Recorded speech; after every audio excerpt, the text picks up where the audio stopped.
Are you a high-performing real estate investor who's looking to further elevate your performance? If so, download our free guide, Raising the Bar, 5 Steps to Elevate Your Habits, by joining our insider network at elevatepod.com. This guide, created by yours truly, has the power to put your transformation on autopilot and exponentially change your trajectory. Go get your free copy now at elevatepod.com. Welcome to Elevate, the masterclass where we dissect the elements of exceptional achievement and lifestyle design with a focus on personal growth and real estate investing.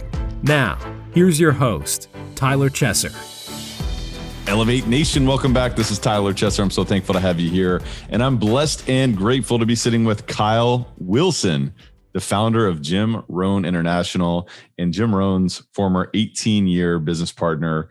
Oh, wow. I can just tell you right now, Kyle Wilson is not only connected and deeply entrenched in the personal development industry and space, but he's also an expert in marketing. And you're going to learn so much about how to market, how to farm, how to fish rather than hunt, and how to grow your business in substantial ways, but also how to design and set up your life as a result, and so much more. I'm going to tell you today, this is going to be a domino for your further evolution. Today's episode is so good. It is so good. So let me just invite you to buckle up and enjoy this phenomenal conversation. Elevate Podcast is all about mindset, mind expansion, and personal growth for high-performing real estate investors. I'm your host, Tyler Chesser, and I am a professional real estate investor and high-performance coach.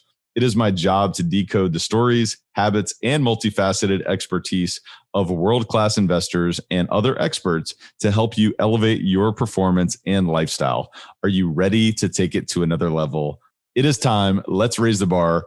And while we dive into this episode, I want to encourage you, if you haven't done so already, to follow Elevate Podcasts on wherever it is that you listen or watch podcasts, whether it's Spotify, Apple, you name it. My goodness, there's so many different ones now. And of course, if you watch us on YouTube, I want to encourage you to subscribe there immediately, because we're going to continue to bring the heat. Also, give us a rating and review. We'd love to hear your feedback. In fact, myself and I read every single review. So I'm so grateful for all of those reviews.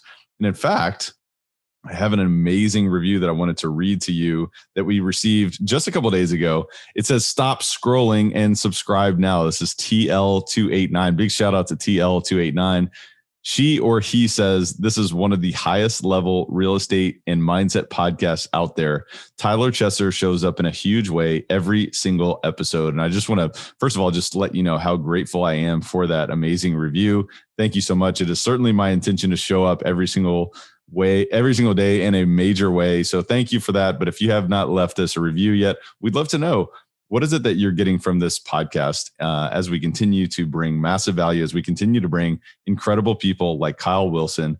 While I would love to dive in here, I want to introduce you to Kyle Wilson, who is the founder of Jim Rohn International, YourSuccessStore, and KyleWilson.com.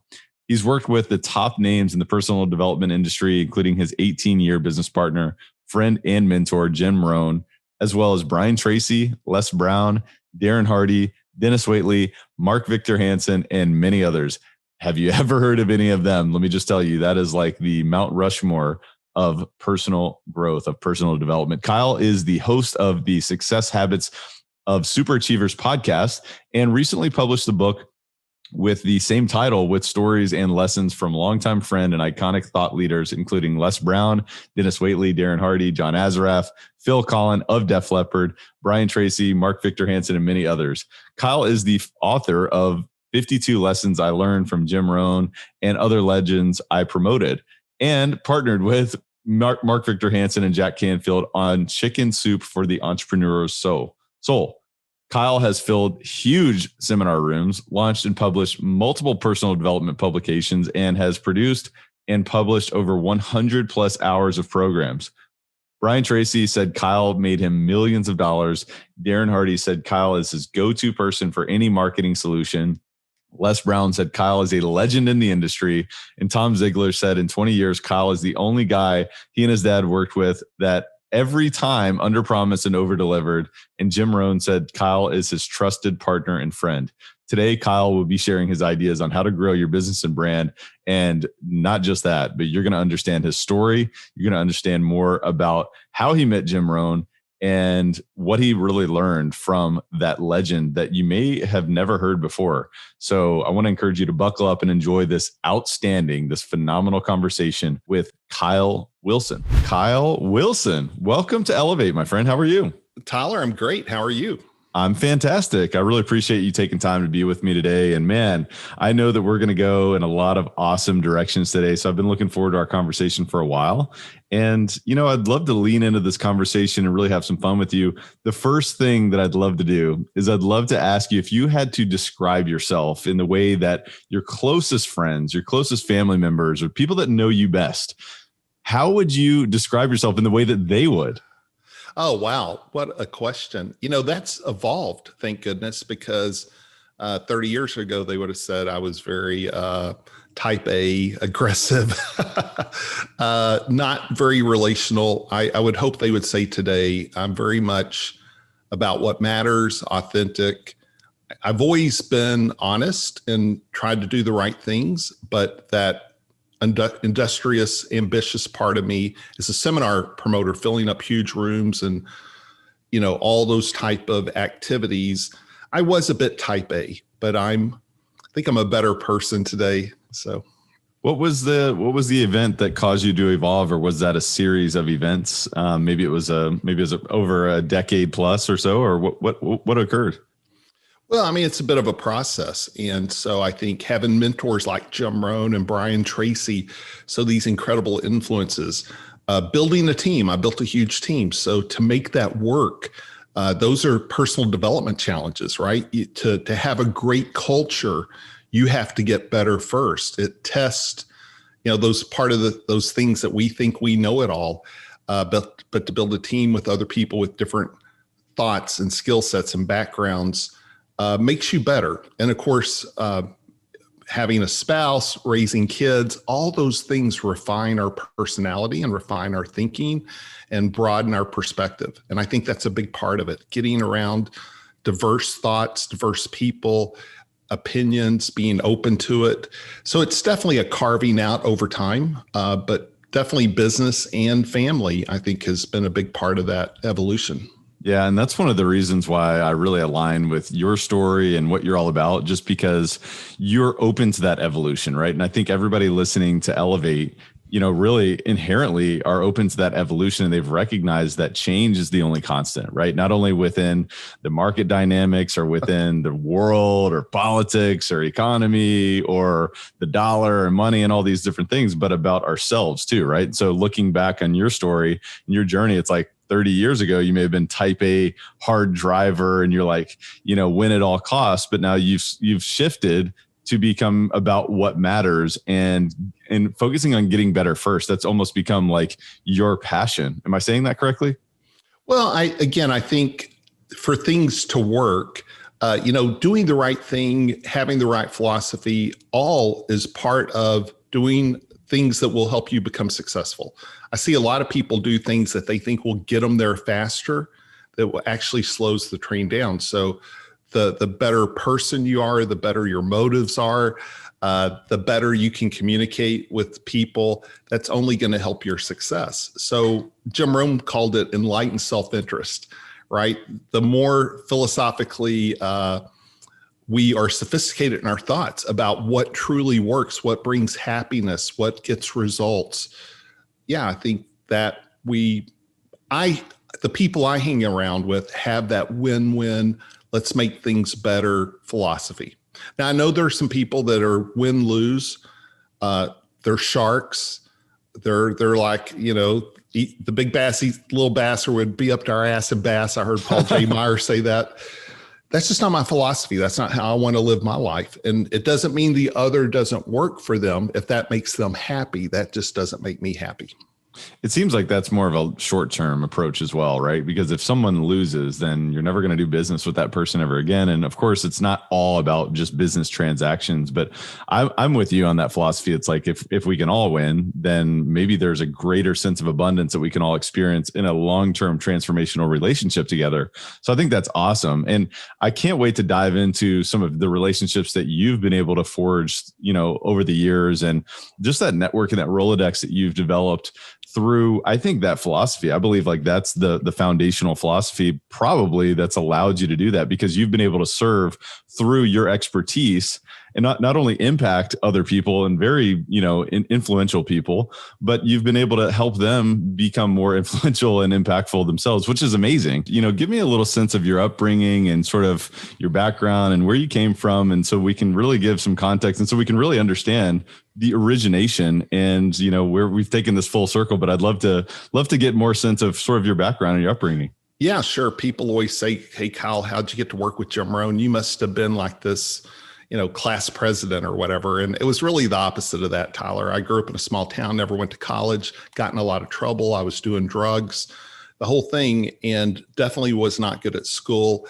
But at age 19, I had a significant emotional experience, really changed my life.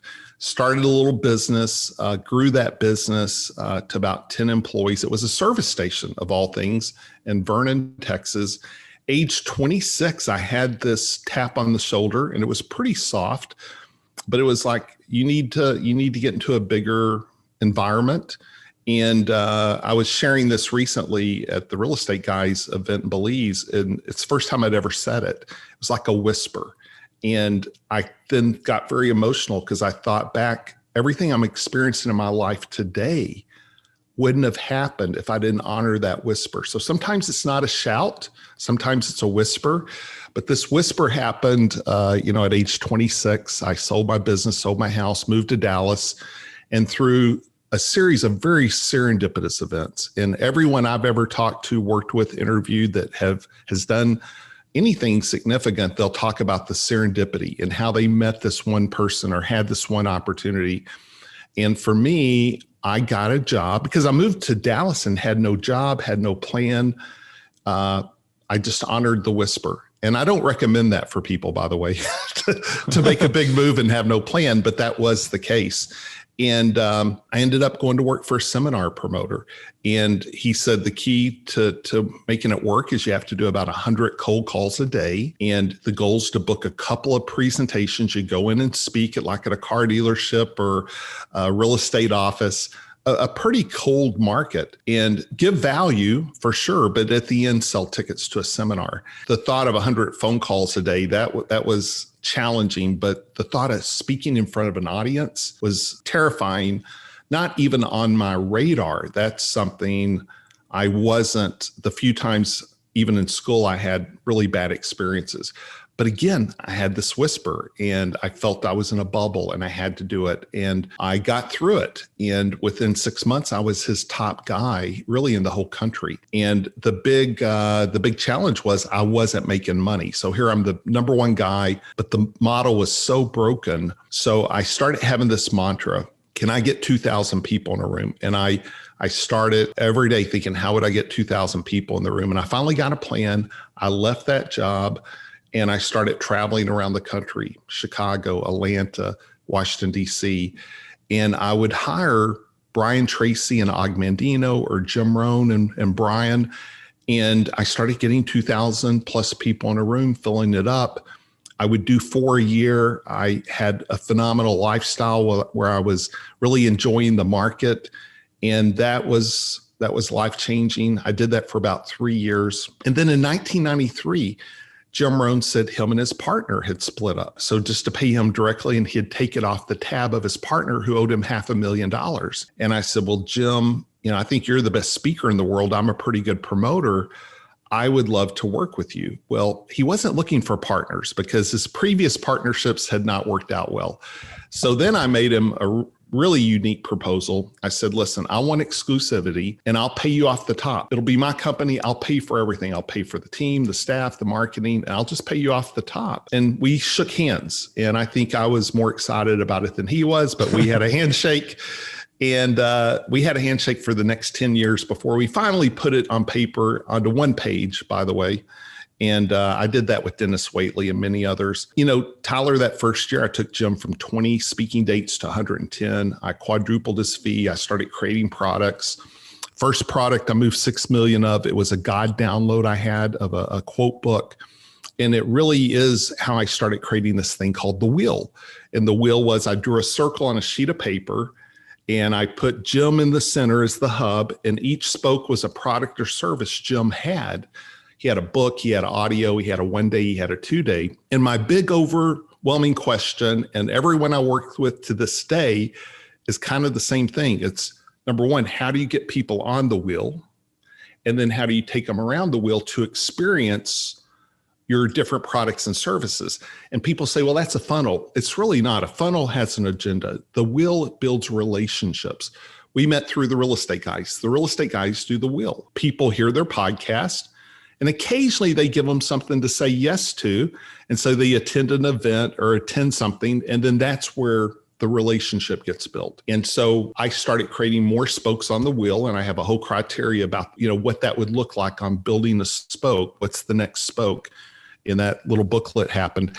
And I'll just wrap it up by saying what I found out is after about a year is Jim was the gateway drug to personal development. I mean, people would hear Jim and it's like, oh, wow, you know, this guy, they got turned on to personal development. And so maybe they heard him at an Amway event and they quit Amway, but they now had personal development. And so I started YourSuccessStore. And that's when I started bringing Brian Tracy, Les Brown, Victor Hansen, Denis Waitley, all the people that are part of my story. I started working with in 93, 94 on, you know, it all gets down to this thing, become valuable to valuable people. So just like you having a podcast, you're able to serve two audiences. You get to serve your listener and you get to serve those that have something to say that would come on.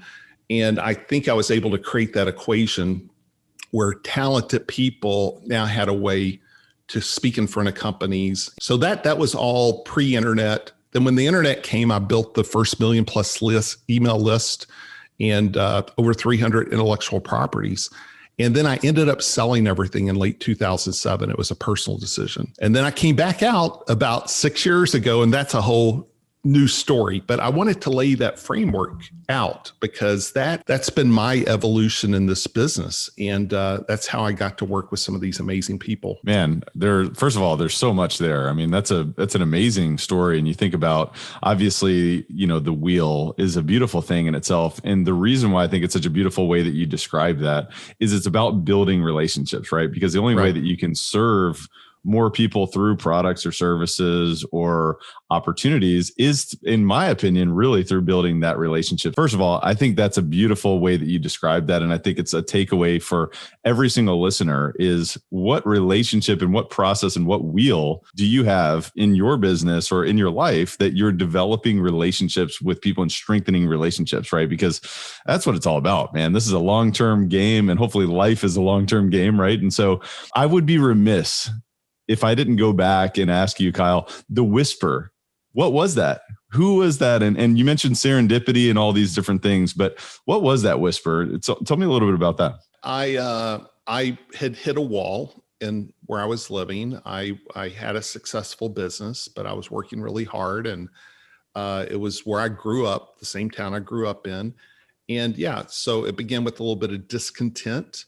And then it was like, I don't know, it was just like a whisper. You should move to Dallas. And I'll tell you, this little Jim Rohn quote book, I don't have one in front of me, but I have one for Brian and I did one for Zig. Those were whispers. Those literally, yes, I moved 6 million of those. That was a God download. And I've had a handful of those. And I would say, first of all, Jim Rohn says, quoting the Bible, he says, if you search, you will find. But you have to go searching. You know, rarely does a good idea interrupt you. So I got to say, I was searching. I was, you know, there was a level of discontent. There was a level of questioning, looking, being open. And so I think that's part of most whispers is you're in that space of, you know, I talk about plan, do, review. Well, you know, if you're a sports organization, if you're in the middle of the season, you have a playbook, you have a coach, you have players you don't want to question a lot, but at the end of the year, you have an off season and everything's up for evaluation. And I was in that space of everything was open to evaluation. And I don't want to try and define what that is. It's different for different people, God, whatever that is. I have my own beliefs, but I don't proselytize those. I just say I've definitely felt a divine tap on the shoulder. Yeah, well, that could be a wake up call for so many of the listeners, right? It's what wake up call and what divine tap on the shoulder are you getting right now? And there's a quote by, I think it was Theodore Roosevelt. He said, "All progress starts with discontent." And I don't know if I'm saying that correctly, but I think it is very insightful. And to say, one of the things that we talk about so frequently on this podcast is problems are gifts, right? Challenges can be opportunities. And so looking at that discontent and saying, all right, well, how can this be my divine whisper? And now I can move in that direction of where's my heart leading me? Because it's almost like you just followed your nose, right? And then you found yourself making cold calls for folks, and building, audiences for seminars. And obviously there was some challenge in that. And there was a lot of growth that occurred. And then you started to meet these people, right? Because you talk a little bit about some of the mechanics there from going to, I don't know how I'm going to do this, to then filling rooms with thousands of people and meeting some of these powerful influencers. No, it's a great point. In other words, it wasn't A to B. It wasn't instant success. And it was this reoccurring discontent. It's like, okay, I'm going to move. Had this new job. It's challenging. I got there, but then the model was broken. So again, you hit a wall.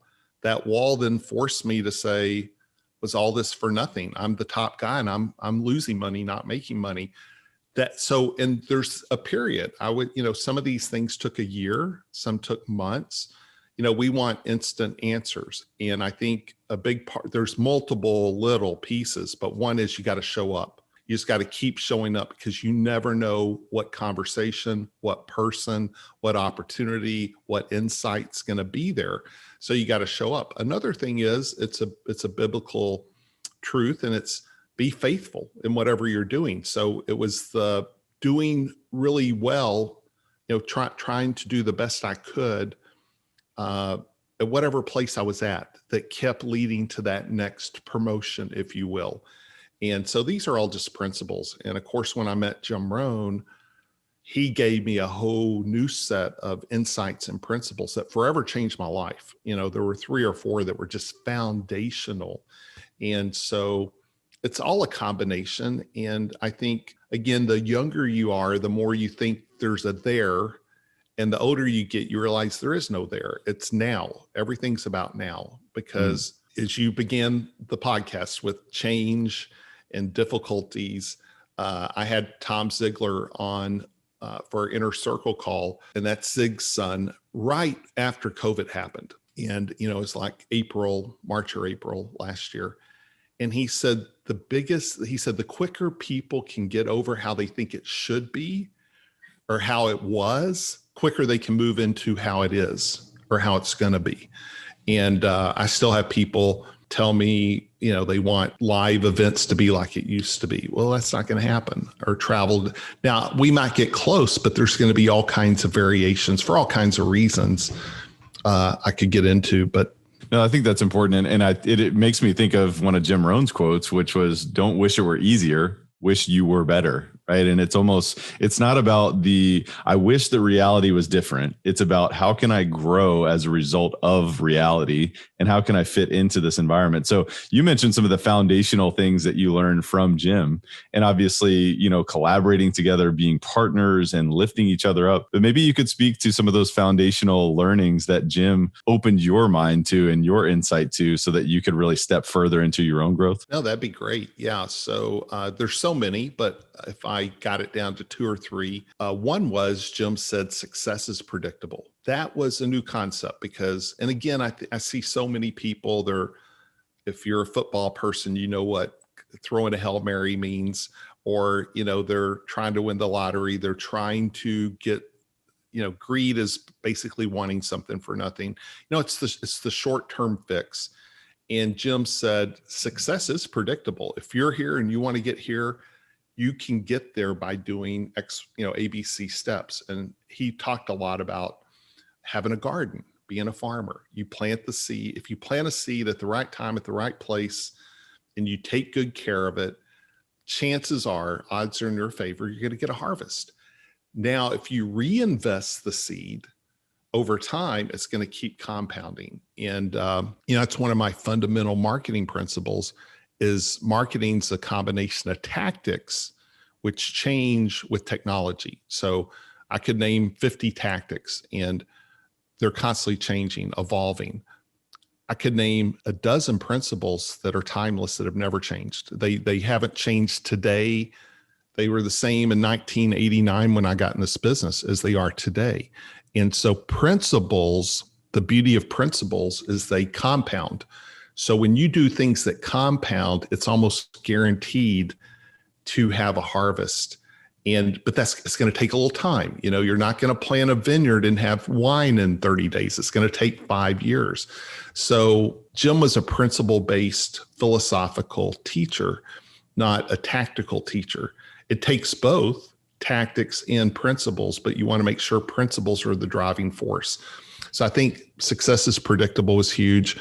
I think one of the big ones was, he said, if you want to be successful, bring value to the marketplace. If you want to be wealthy, become valuable to valuable people. And I really caught that pass, I think, Tyler, that it's not about networking, it's about bringing value. And so I put all my focus on how can I bring value? If I gave a presentation, how can I give value? If I put on an event, how can I put on the best event and bring value? Whatever it was, bring value. And if you lead with value, good things will happen.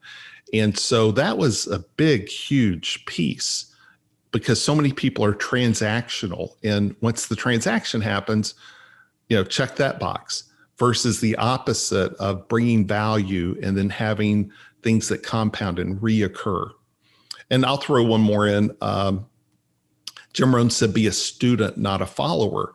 He said, take advice, but not orders. Make sure everything you do is the product of your own conclusion. And that was powerful because there were some things that were a little bit off limits to me that I'm not sure, what is this book, Think and Grow Rich? It was, it was outside my comfort zone.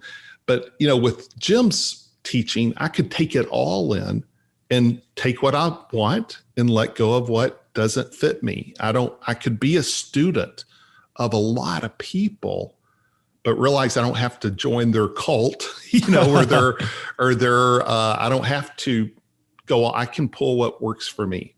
And that's the best advice I give people today is take what works for you and be okay, not to drink all the Kool-Aid, find out what works for you and then create your own philosophy, create your own. And a lot of people would disagree with that. And I'm totally cool with that too. But that really changed my life. It allowed me to go places I'd never gone before with my learning curve. And it also allowed me to step away from things that weren't serving me well. And, I really align with that because I know what personal growth and personal development has done for my life. I know what it's done for so many of our listeners here, so many of the people that I really care about. It's like when you open yourself and you have an open mind, it's amazing the paradigms that you can shift and the things that can occur in your life and the people that can show up, the opportunities that can show up, which is why I've become so passionate about personal growth. But going back to the first two learnings that you just shared in terms of some of the foundational learnings that you learned from Jim Rohn and spending time with him, you mentioned principles, right? Principle-based marketing and just really being a principle-based individual, but then also bringing value. And what I've identified with you and what many have identified with you is that you bring value through your expertise of marketing. And really you've identified that your marketing approach is principle-based marketing, right? So maybe you could talk a little bit about that and why that's become such a passion of yours and also where you see that evolving, right? We were talking about change and we're talking about tactics and how, of course, the tactics continue to evolve, but the principles remain the same. So maybe we could talk about some of those tactics. So anyway, I know that's a long-winded question there, but maybe you could talk a little bit about that. What really allowed me to articulate that was 1999. And here comes this thing called the internet. I had a successful business. Everyone else had success. Zig and Brian Tracy and everyone was watching this come in. And I was wanting to get involved. And so I'm everyone gravitated towards the geek guys, technology guys, to help them get on the internet. And so everyone's person was a tech person that knew how to sell.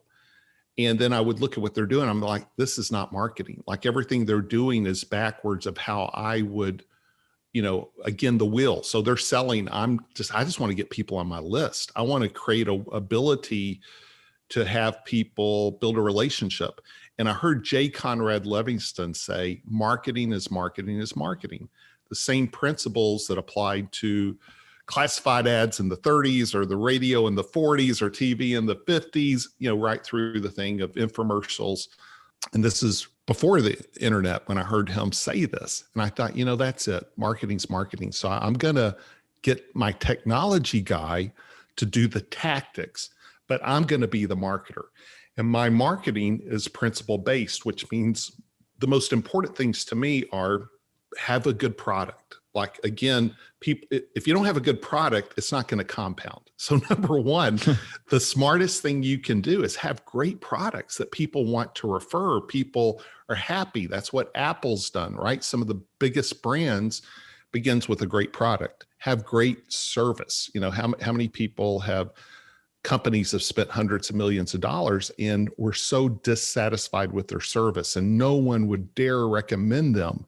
That's dumb marketing. Have great service, be the best at service. And the companies that have become great at that, and I would say Amazon and Nordstrom's and all those different companies, they have a compounding effect. And I think another principle for me is, and this is just, I'm a strategic marketer. Like my biggest skill set is being strategic and being able to not do cookie cutters and really think through all the different dynamics. So I think for me, marketing, I want to be strategic. I want to find the one thing that's going to knock down all the dominoes. Too many people are doing too many things. And most of those things are tactics. We don't need more tactics. We need less tactics and more the one thing that could literally knock down all the dominoes for someone's business. Out of all the things I did with Jim, the first thing I did was that quote book, because that's what his secret sauce was. And at the end of the day, it was a tool to empower his advocates. And they loved Jim to go out and share the message. So they would buy 10, 100, 1,000. I had one guy buy 100,000, a big company. Wow. And they now became my marketing tool. Well, that was all intentional. That came down by, and I have these 5 criteria to figure out what a spoke is. And I'm happy to share it now if you want. That'd be great. Number one, when you're thinking about a spoke, is it part of your core business? I'm generalizing, but 99 times out of 100, I'm not going to do something that's a one-off. If it's not part of my core business, I'm giving out energy, effort, time to something that's not going to compound. Number 2, is it focused on the right avatar? I've worked a lot with Phil Collin of Def Leppard. He's done masterminds at my house. I've done them at his house. They're huge, 100 million albums. We've been backstage.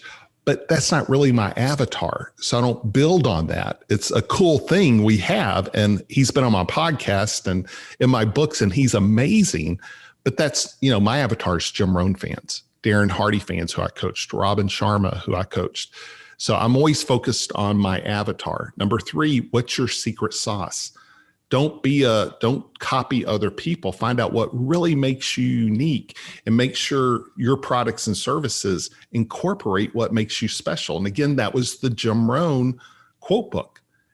He really was world-class as a wordsmith, taking the complicated, making it simple, saying it funny, and he was prolific. So I really built upon that secret sauce. Number 4, is it strategic? Is it going to knock down the dominoes, as I mentioned? Number 5, does it fit your goals? Because I always say, if everything you're doing right now worked out perfectly, would you land where you want to land? Is that the place you want to be? So you want to make sure you're not building a job for yourself that you don't really want. So when I'm looking at a spoke, is that taking me where I really want to go? So all things being even, I use those 5 criteria to really judge. I am a big believer in less is more. Here's a good one-liner too. If you'll become great at one thing, that'll open the door for everything else. Mm. Too many people are going wide in too many things instead of vertical in one thing, becoming really awesome. Then that opening the door. And that's what happened for me. I became great as a seminar promoter, which then opened the door to creating products and building lists and becoming a publisher and selling millions of books. So that's strategic, right? That's part of that criteria 5. What's the one thing that's going to knock down the dominoes? I was just going to say, I think it's such a critical and important topic to really be talking about, especially for folks who are high performing real estate investors, because your network is really the future success of your business, right? You've got to have a strong network. Of course, it's a team business, but also in terms of future opportunities, in terms of developing and strengthening referral opportunities, right? This is, it's not about, hey, a transaction, it's about transformation together. And as you continue along this path in a relationship and you strengthen this, that's what gives you future opportunities. And really what you're talking about here is not only creating awareness of who you are and what your company does, and obviously delivering and, exceeding expectations, but it's about fostering and furthering that relationship. Am I saying that correctly? Yeah, for sure. And again, I think my observation is we are drowned with tactics because there's so many social media platforms, there's so many opportunities. One thing I always said was everything works. I mean, once you can figure out everything works, putting, as a seminar promoter back in the day, putting business cards on windshields works. It actually did for me. It just doesn't work very often, right? And so you eventually learn, if I'm going to get 2,000 people in the room, I got to throw out the 50 ways to fill up a room and get it down to 3. And the 3 that work the most, that's where I'm going to put all my effort. And it's hard because we have so many people selling us on how you have to have this, that, and the other. And I'm kind of the opposite. I tell people you need a lot less, and it's not expensive if you do it the right way. I'm a big believer in organic, the more you can let something evolve organically. I have a lot of those type of philosophies.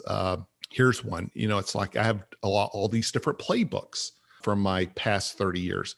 So just because I can go do something, I'm not going to go do it if I don't have the right person to do it with.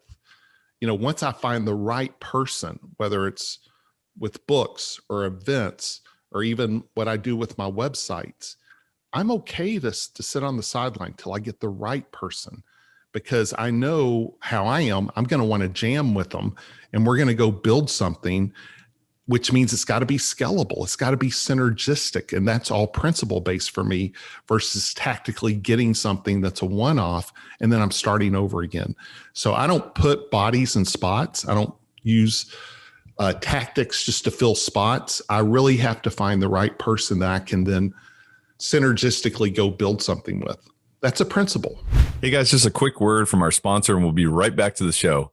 This episode of Elevate is brought to you by CF Capital. And you know how much I love real estate and how it can be a vehicle towards creating any outcome that you want in your life, which is really why we created CF Capital. It's a real estate investment firm that focuses on acquiring and operating multifamily assets that provide stable cash flow, capital appreciation, and a margin of safety for our investors, for our partners, and for the people that we serve. Our team leverages its expertise in acquisitions and management to provide investors like you with superior risk-adjusted returns while placing a premium on preserving capital. Our mission is to provide property investment and asset management solutions to help investors maximize their returns by investing in high-value multifamily communities. Our philosophy is that we can elevate communities together through this process. And I want to invite you to go check out cfcapllc.com because we have a free ebook that's called The Bottom Line, the 10 ways to increase cash flow in an apartment complex. And I want to tell you that this is a value-packed ebook. So I want to invite you to go check that out right now at cfcapllc.com. I think you're going to get a ton of value just from reading this, whether you apply it to your own business or whether you educate yourself further on what it would look like if you invested with CF Capital. So go check that out at cfcapllc.com. Again, that's cfcapllc.com. And enjoy the rest of the show. Principles, you just shared one with us, right? It's pruning, right? It's not adding, but it's removing. And of course, there are tactics that work in certain time periods. And you think about social media and such, you think about technology. And of course, these are points of leverage for us to spread our message. But if you're using everything, you may not be using anything, right? And so thinking about your story and aligning that, and maybe folks can align sort of your expertise with how they're applying their own principles and tactics in marketing to grow their business. When you think of filling a room, right? You talked about 50, you could do 50 things. There's probably 50 things that work, but there's 3 that are phenomenal. So could you go into a little bit of detail there in terms of what are those top 3 tactics? Sure. I want to go back and say one thing based on what you just said right before that. It gets down to what you're great at. So if you're great at social media, run hard into social media. If you're not great at social media, I still recommend social media strongly. But I tend to like organic more than fake because social media is social. And so to whatever degree you're willing to get in there, I always ask people, where do you live? So I'm going to ask you, Tyler, where do you live? Louisville, Kentucky, my friend. So you're going to give everyone your address and we're all going to show up and have a party?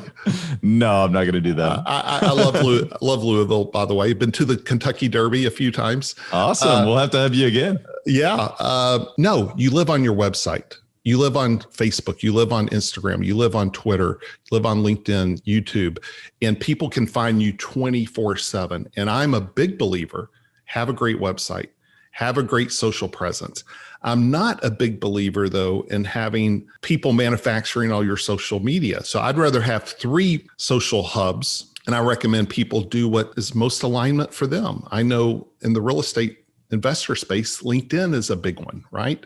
I love Instagram. And the reason I love Instagram is because I have a lot of social proof. So everything's built around what your strengths are. So my strength is I can put up Les Brown, Brian Tracy, Darren Hardy, Phil Collin, and these aren't photo ops. These are 30-year relationships, on the podcast, in the books.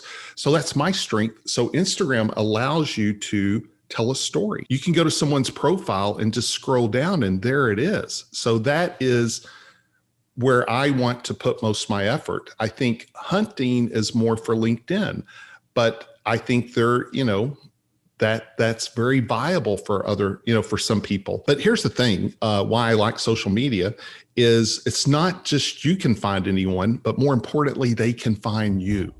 And people find me all the time. Thank goodness they can. And so where we live today, 24/7, people talk about doing business while you sleep, but they don't have a presence on their website. They don't have a presence on social media.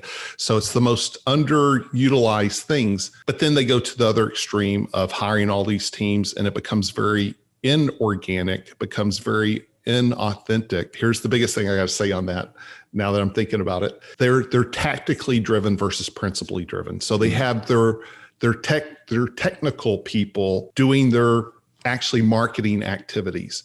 So I say everyone needs to be the head of their own marketing company. You don't relegate your marketing. Everyone, like even a Darren Hardy, John Assaraf, and you might not know those names, they still oversee their marketing. They have people doing the sausage making.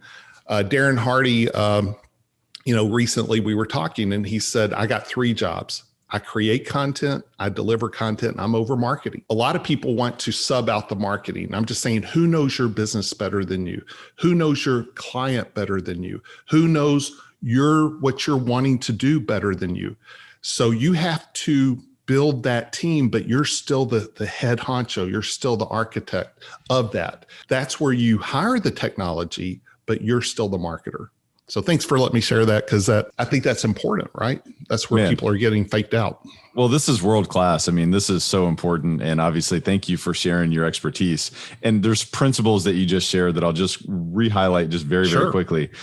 Tell a story, be authentic, be yourself. Don't outsource that because, social media, your website, and all of the online presence, which is where you live, as you described, is really just it's a leverage point so that you can build true, deep relationships with people, right? And it's allowing you to be omnipresent instead of, just a one-to-one thing. You can build relationships at many times, right? And people can find you and you have the opportunity to go deeper with them. So I just think there's so much value in that. And also the social proof thing. I mean, there's a lot of psychology involved. I mean, is there anything that you'd like to add to that? Well, yeah, I'll just play off that because another principle of mine is I fish instead of hunt. A lot of people are out hunting. So what's fishing? Fishing means I put out things to attract the people I want to attract. And it doesn't matter to me who. Like, I'm never caught up in who. I'm never hurt, disappointed, upset. If you put out the right stuff at the right place to attract the right customer you want, you're going to attract different people at different times. I've had some people that follow me for 5 years and then sign up for something. Before, the timing wasn't right. Maybe they were going through some things. So for real estate investors, you put a deal out, odds are it's going to not be the right time for the person that eventually will do business. So you need to consistently just keep putting out the right stuff. And over time, the right person will see it. So that happens to me all the time on social media. And I am a big believer in building a list because I want the opportunity to build a relationship with people. And I can't do it if they're not on my list. So I use social media to give value, but occasionally I give them something to raise their hand and say yes to, whether it's a interview, whether it's a book, whether it's my notes to something. So that's fishing. I'm not trying to, you'll never see me DM someone. I have smarter, better ways to do it. I just put it on my feed, and those that are interested will DM me if you do it the right way. And they do it 100 times a week. I get people that respond to my stuff. So some people will have you go out and hunt, and you're DMing people, which to me is a tactic I'm not a fan of, but I'm not judging that. I'm just saying that's not how I do things. But if I put out the right stuff to the right audience and it hits them just right, to say, hey, I want that book. I want that interview with Les Brown. Send me the 10 Scrolls by Og, who you used to work with. And they message me and I say, hey, what's your email? I'll send it to you. And I have it all just where I can type in 4 letters and it's a shortcut and it just does the whole thing. Recent book with so-and-so, so-and-so, so-and-so, so-and-so. If you want it, let me know. And then I send them a really well done email. I'm not selling, I'm giving them so much value, they're blown away. And then I send them to a page that has even more value, interviews. It's all just good stuff, which goes back to the social proof. I'm building, when they see the things I'm giving them, who's involved, they're like, wow, okay, I didn't know that. And yet I've still not tried to sell them. So I'm building a relationship. And then occasionally, talking to my list, I will say I have an event coming up, or I have this coming up, or we're doing a book. If you're interested, let me know. So this is really some of the core stuff I talk about, Tyler, is fishing versus hunting, which again is a strong principle for me. And that's attracting versus pursuing. It takes time. And you have to just realize some people, they're watching and they never tell you. And then when they sign up, they're like, oh, I'm the biggest fan, been following you for 5 years. I just didn't think I could afford you, or my life wasn't right, or I was already involved in something else, or I had a time issue, or I was going through a divorce or going through bankruptcy, whatever it is, right? Yeah, that's good. And I think of email marketing versus social media, and like social media is almost like you're renting, an audience, but email marketing it's almost, it's your audience, right? You have more control over that. So let's talk about that. Well, it's the only thing you own, right? You don't own your podcast list. You don't own Facebook. I got a couple of quick stories on that. It's just important because I think people are oblivious to what you just said. Tom Ziglar, I mentioned it before, Ziglar, I think their Facebook page had 5 million followers, and he would do a post and get 200,000 likes. And I'm talking 5 years ago or 6. And I'd say, Tom, do you occasionally ever put something out there to get people on your email list? He goes, no, I don't want to sell. And I'm like, I'm not trying to sell. I'm just saying, you saw what happened with MySpace, and, right. It's like, I would try and have a filter to get some of those 5 million onto an email list that you actually do own and can build a relationship with, instead of the algorithms only showing it to a certain amount of people. Well, what happened was that 5 million people, the 200,000 likes went to 100,000, went to 50,000, went to 20,000, went to 10,000. Now it's about 200 likes because Facebook's algorithms have continued to say, even though you have 5 million followers, we're going to make you pay to talk to them. Right. Now, who owns Instagram? Facebook. Facebook. Who's watching what Facebook has done to make profits? Everyone else. So you don't own it at all. And so I assume you probably do that on your podcast occasionally. I do it on every podcast episode I do, is I try and have something unique that's a free gift. Maybe it's a drawing. I've even done Phil Collins signed guitars. That's pretty cool. Yeah, and he's just such an awesome guy. He would do it and sign books. But just cool ways to get your people to raise their hand and say, Tyler, I'd love that. Well, what's your email? Now they're on your email list, and that's not manipulative. Sure. That's actually, again, fishing and bringing value to build a relationship. Yeah. And I see it the exact same way. It's just about continuing to add value, because nobody's going to stay on the list if it's spam, right? And I can tell you how many lists I unsubscribe to on a weekly basis. So I can appreciate, how valuable everyone's attention is. And so thinking about how important this is in a real estate context, in addition to business context in general, building a list, building a database, and nurturing, right? Farming, growing, fishing, but also giving, right? Being willing to give more than you receive. So you mentioned a few tactics there in terms of building a million, individual database. You mentioned obviously giveaways and obviously being valuable, continuing to proceed and give value. Is there anything else that you would point to that's been really important for you as you've continued to build lists across your businesses? Well, I built the million plus list that I sold in late 2007. So I retired for 7 years. So I built it when it was much, much, much, much easier. I was an early adapter. I had a lot of resources. I had multiple publications, messages from the masters, quotes from the masters, Jim Rohn, Denis Waitley, Slide Edge newsletter. I sold that. So when I came back out in 2014, a couple of things. I never set a goal to try and recreate what I did before. That was a different time. My team that's the hardest part to build, is rebuild that team. Jim Rohn passed away in 2009. And so I just came out saying, I'm going to do what I want to do. So I started a mastermind, and I've just kind of done things the way I want to do them, build the business and life I want to build. So I've not thrown money at building an email list. Now I've built one that's decently sized, and it's simply by, if you're on a podcast, if you're speaking at an event, if I attend an event and people come up and we meet, I'll say, listen, I got whatever it is I think that they're interested in, 52 lessons, I'll give them. When I look at how I built my list, it is over about 8 different ways. Social media is one, attending events, meeting people, things like that. So I think in today's world, if I was aggressive to build a list, I think one of the best ways is have a really good product. And, the thing about Facebook ads is you can find anyone. So I can find who wrote the book. So a lot of people listening to this, whether it's Rich Dad, Poor Dad, you can buy the list.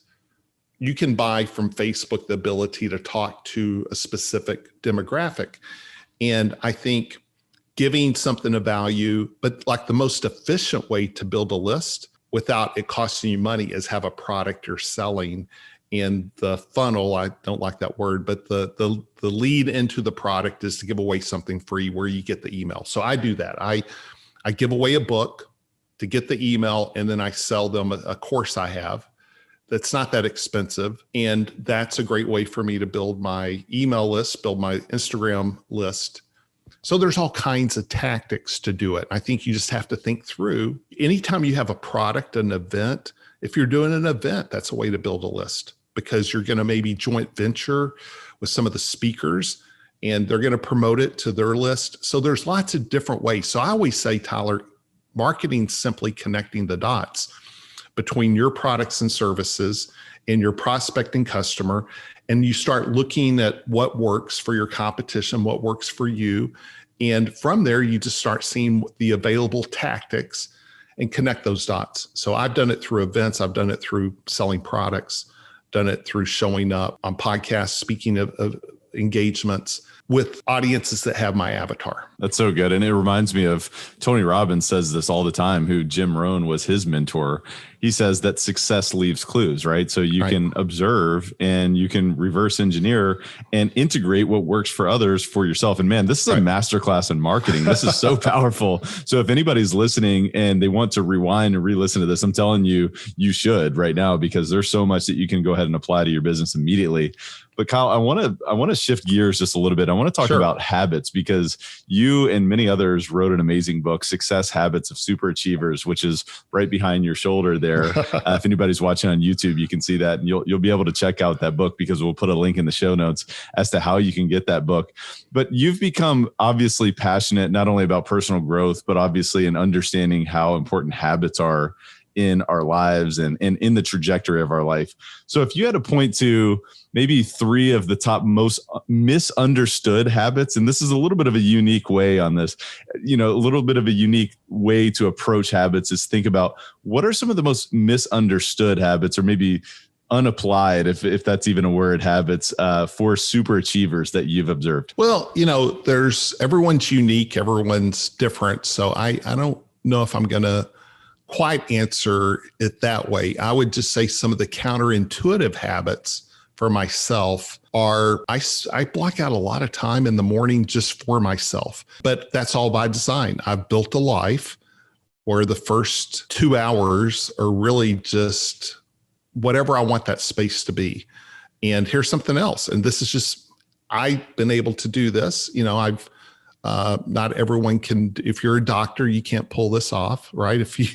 But I don't do a phone call before 1 o'clock. So to me, everything up until 1 is my time to work on my stuff. And then I really shift it, from 1 on, I'm serving now my clients, serving my audience. I'm fully available, whatever that looks like. But up until 1, that's my time. So it's easy to, but that in a way is a habit, right? So I've kept a journal for 25 years. That's something Jim Rohn teaches, and it's powerful on so many levels. But journals are unique to the individuals. But I think my biggest habit is having a need to have a spiritual connection, spiritual life. I do believe our intentions are powerful, and it's crazy the things I don't want to say manifest it, but it's almost like you set an intention and it happens, and it's scary. Now, it doesn't happen every time, and so that's what keeps it in check.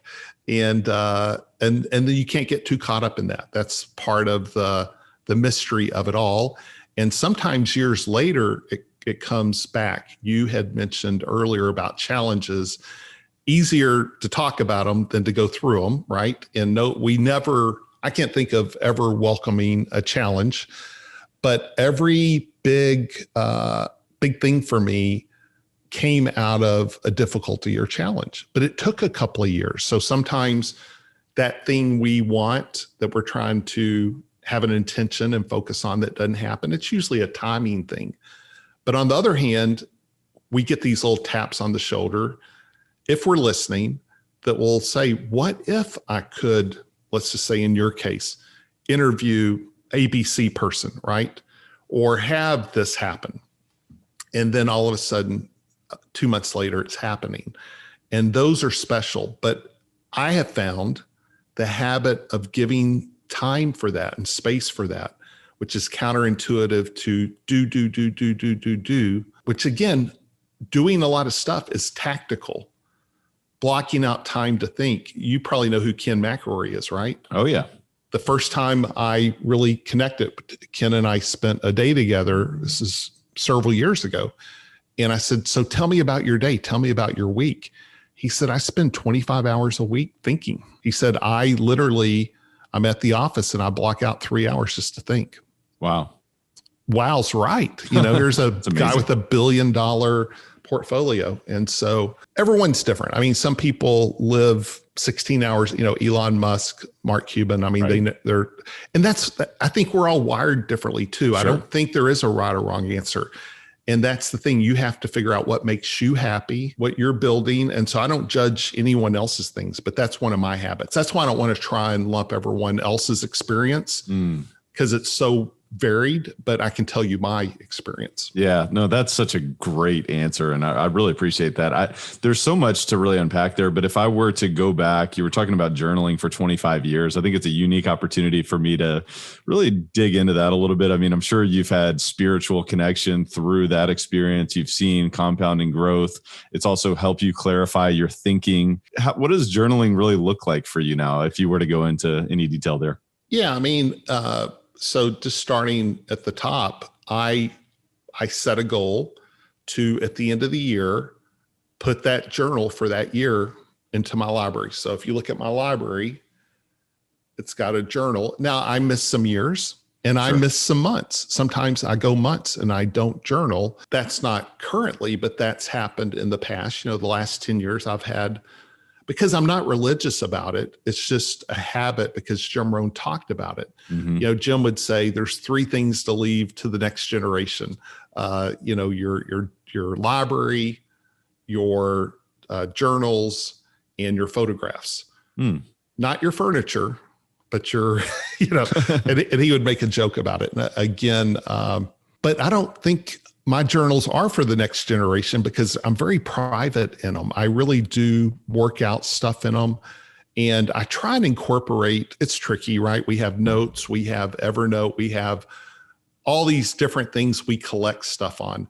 It was a little too much to put all my notes in it because I love the fact on a computer, I can use it as a Word doc and move it around and turn it into a blog.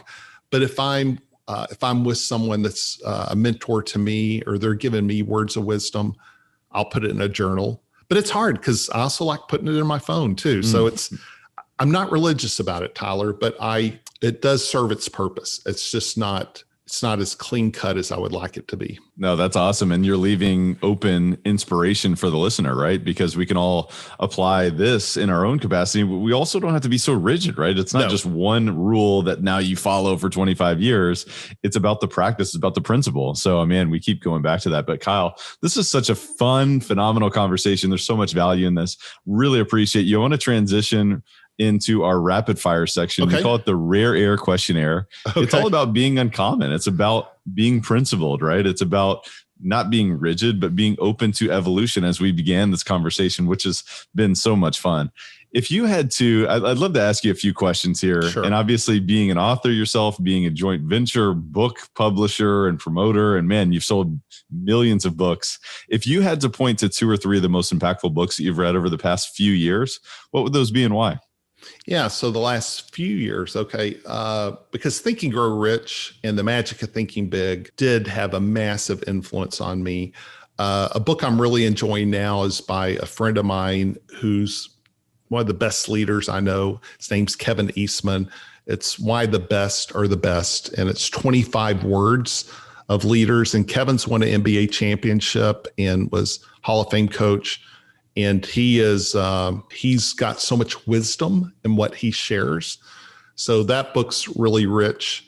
I'm going to go to the other extreme of a book called You Can Heal Your Life by Louise Hay, which really helped me when I was having some relational conflicts with family members. And I thought, I'm happy, I'm great. They're the ones that are going through challenges. How can I help them? And I read that book and I realized maybe I am more part of, maybe there's areas I'm not seeing. And it really opened up a lot of blind spots for me to go work on myself and have my own self-discovery. So that book's been really powerful. And I always have 5 or 6 books at any one time I'm reading. Yeah, that's probably a weakness of mine, of not just feeling like I got to read the book, because I can very quickly say, if it's not serving me well, I'm not going to read it. And I'll jump onto Audible or I'll jump onto a podcast. Or here's another challenge I have, Tyler, see if this is relatable.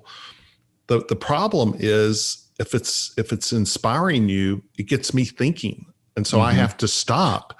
And then that takes me in my own world for the next hour of how it applies to me. So I'm not the best reader of books. I'm more of it's the jump start for me to run with my own creativity or ideas.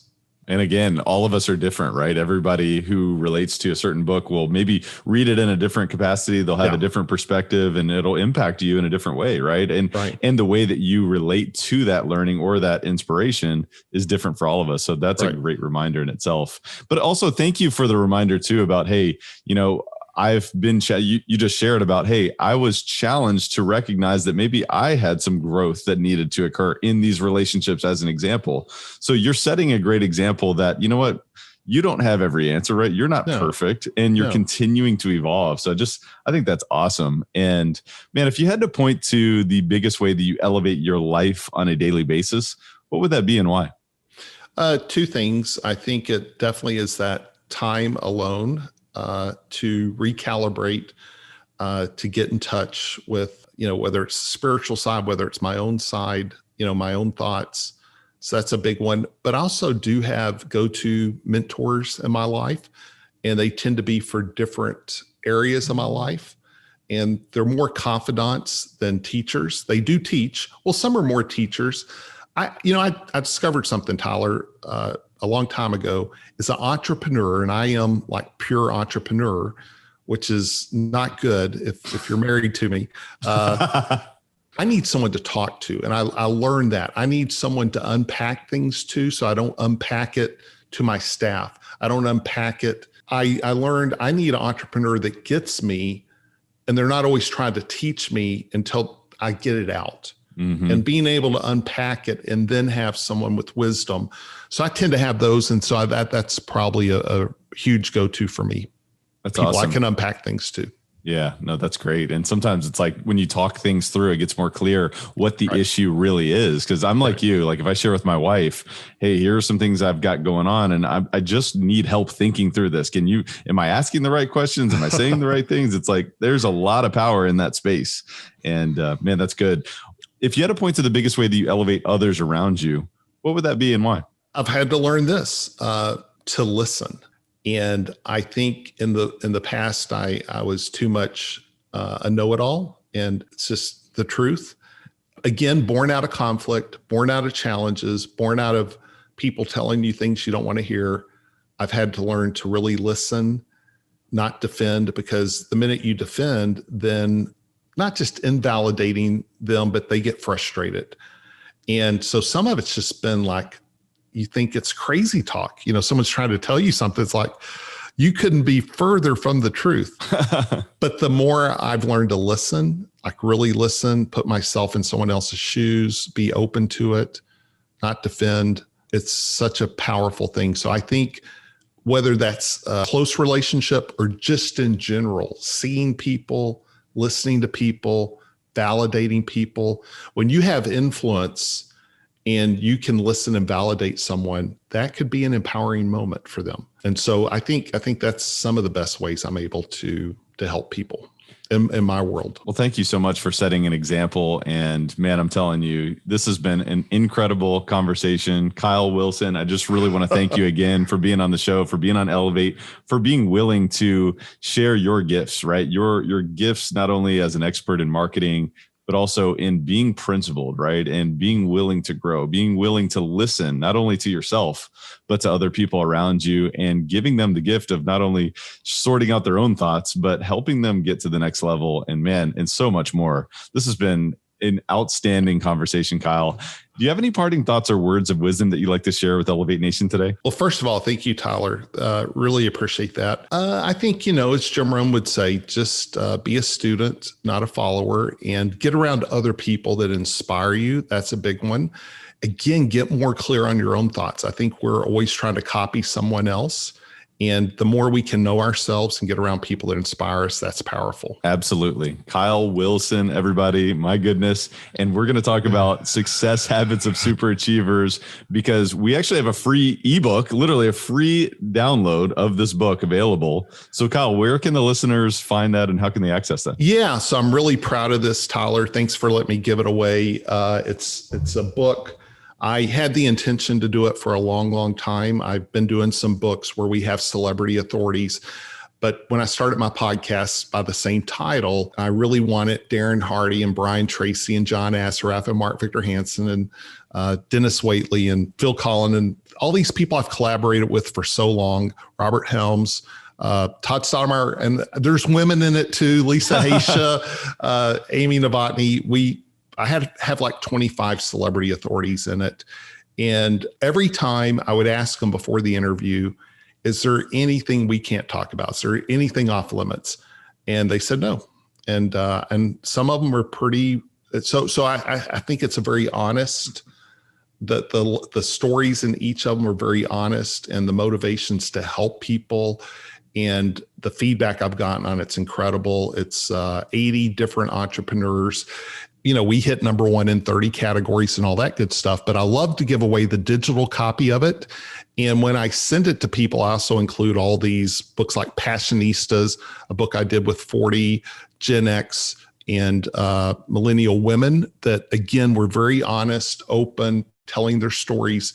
And I just get great feedback. So if anyone wants the free digital copy, just send an email to info@kylewilson.com, or they can send it to kyle@kylewilson.com. I had to think about that. But yeah, kyle@kylewilson.com. If you mention Tyler in the subject, just say send book, Tyler's podcast. And if you're a Jim Rohn fan, tell me a little bit about yourself. If you're a big fan of Tyler's show, tell me about that. I'll forward it to him, and I'll send them a link to go get all that stuff, plus some interviews with Darren Hardy and all the people I mentioned, Brian Tracy. Yeah, that's awesome. And big shout out to John Assaraf and Robert Helms, former Elevate guests themselves. And obviously Now Kyle Wilson is in the Hall of Fame of Elevate Nation. And so, man, you definitely want to go check that book out. I actually own a copy myself. It's an amazing, amazing book, an amazing collaboration. So definitely go send an email to kyle@kylewilson.com. Of course, also go check out Kyle at kylewilson.com, literally to learn more about him. And of course, you can find him on LinkedIn, Facebook, Instagram, Twitter. Man, we'll put links in the show notes everywhere that you can find Kyle. But Kyle, is there anywhere else where the listeners can find you? I think that if you put them in the show notes, I'll just click away. I love Instagram. That's one of my favorite platforms. And so that's where I'll do my fun stuff, and stories and things like that. That's awesome. Well, Kyle, man, thank you again for being here. Really, really appreciate you. I look forward to round 2 of our conversation at some point in the near future.